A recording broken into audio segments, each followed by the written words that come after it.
Levin, രാത്രി പകൽ എന്നില്ലാതെ പരിശോധന നടത്തുകയാണ്. ഏതെല്ലാം രീതിയിലാണ്? വാഹനങ്ങൾ മാത്രമാണോ പരിശോധന, അതോ പെട്രോളിംഗ് അടക്കമുള്ള കാര്യങ്ങളിൽ പരിശോധന നടത്തിക്കൊണ്ട് പ്രതിയെ കണ്ടെത്താനുള്ള ശ്രമമാണോ പോലീസിൻ്റെ ഭാഗത്തുനിന്നുണ്ടാകുന്നത്? ഏതെങ്കിലും തരത്തിലുള്ള സൂചനകൾ ലഭ്യമായിട്ടുണ്ടോ? ലാൽ, ഈ സമയത്ത് കുറ്റമറ്റ രീതിയിലുള്ള പരിശോധനയെന്നും നമുക്ക് പറയാൻ കഴിയില്ല. പക്ഷേ പോലീസ് കാടടച്ചുള്ള പരിശോധന തന്നെയാണ് ഈ തൃശ്ശൂർ ജില്ലയിലും പാലക്കാടും അതോടൊപ്പം തന്നെ തമിഴ്നാടുമായി കേന്ദ്രീകരിച്ചുകൊണ്ട് നടത്തുന്നത്. പ്രധാനമായും 3 സ്ക്വാഡുകൾ തിരിഞ്ഞുകൊണ്ടുള്ള പരിശോധനയാണ് ഇപ്പോൾ നെന്മാറ പോലീസിൻ്റെയും നെന്മാറ സർക്കിളിൻ്റെയും ഒക്കെ കീഴിൽ നടന്നുകൊണ്ടിരിക്കുന്നത്. 3 പ്രധാനപ്പെട്ട പോലീസ് സ്റ്റേഷൻ പരിധികൾ, അതായത് നെന്മാറ, ആലത്തൂർ, വടക്കാഞ്ചേരി പോലീസ് സ്റ്റേഷനുകളുടെ പരിധിയിൽ വിവിധ സ്ഥലങ്ങളിലായി റോഡുകളിലടക്കം ശക്തമായ പരിശോധന നടക്കുന്നത്. ഇരുചക്ര വാഹനങ്ങളിലും ബസ്സുകളിലും അടക്കം എത്തുന്ന ഓരോ യാത്രക്കാരെയും 2 ഭാഗങ്ങളിലേക്ക് പോകുന്ന ആൾക്കാരെ കൃത്യമായി എല്ലാ പോലീസ് സ്റ്റേഷൻ പരിധിയിലും വിവിധ കേന്ദ്രങ്ങൾ കേന്ദ്രീകരിച്ചുകൊണ്ട് പരിശോധന നടത്തുന്നു. അതോടൊപ്പം തന്നെ നമ്മളിപ്പോൾ നിൽക്കുന്ന കൊലപാതകം നടന്ന ബോയൻ കോളനിക്ക് സമീപമുള്ള മറ്റ് പ്രദേശങ്ങൾ, നെല്ലിയാമ്പതി വനമേഖല അടക്കമുള്ള പ്രദേശങ്ങൾ കേന്ദ്രീകരിച്ചുകൊണ്ട് പോലീസിന്റെ ഒരു സ്ക്വാഡ് പരിശോധന നടത്തുന്നുണ്ട്. അതോടൊപ്പം തമിഴ്നാട്ടിലേക്ക് തിരുപ്പൂരിൽ ഈ കൊല നടത്തിയ പ്രതിക്ക് ബന്ധുക്കളുണ്ട് എന്ന് പറയുന്നു. അവിടെ എത്തിയും പരിശോധന നടത്തുന്നു. ഇയാൾ പോകാനിടയുള്ള മറ്റ് പ്രദേശങ്ങൾ കേന്ദ്രീകരിച്ചുകൊണ്ട് വാഹന പരിശോധനയടക്കം നടന്നുകൊണ്ടിരിക്കുകയാണ്.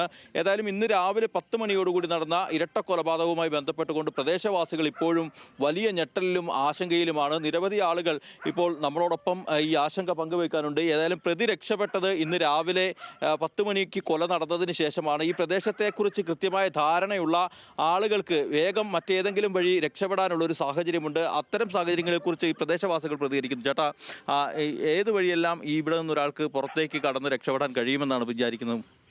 ഇവിടെ നമുക്ക് ഒരുപാട് വഴിയാണ് സാറേ. ഇവരുടെ വീട് ഏറ്റവും ലാസ്റ്റ് പാടത്തിൻ്റെ സൈഡാണ്. ആ പാടം കഴിഞ്ഞാൽ ഫുള്ള് കാടുകളിലേക്ക് പോകാനുള്ള വഴികളാണ്.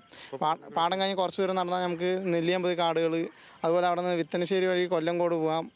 അതല്ലെങ്കിൽ നമുക്ക് നെന്മാറ ടൗണിലേക്ക് പോകാനുള്ള മെയിൻ റോഡിലേക്ക് കയറാം, പോത്തുണ്ടി റോഡിലേക്ക്.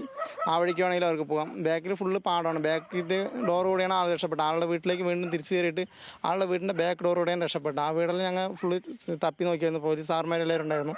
കുറേ സ്ഥലങ്ങളിൽ ഞങ്ങൾ ഇവിടെയുള്ള ഏകദേശം കാട്, മല, അങ്ങനെയുള്ള എല്ലാവിടെയും ഇവിടുത്തെ പൊതുജനങ്ങളും അതുപോലെ തന്നെ പോലീസ് സ്റ്റാഫ്, പോലീസ് സാർമാരും എല്ലാവരും ചേർന്ന് തിരഞ്ഞു നോക്കി. ഞങ്ങളിവിടെ ഏകദേശം 3 മണി വരെ തെരച്ചിൽ നടത്തി.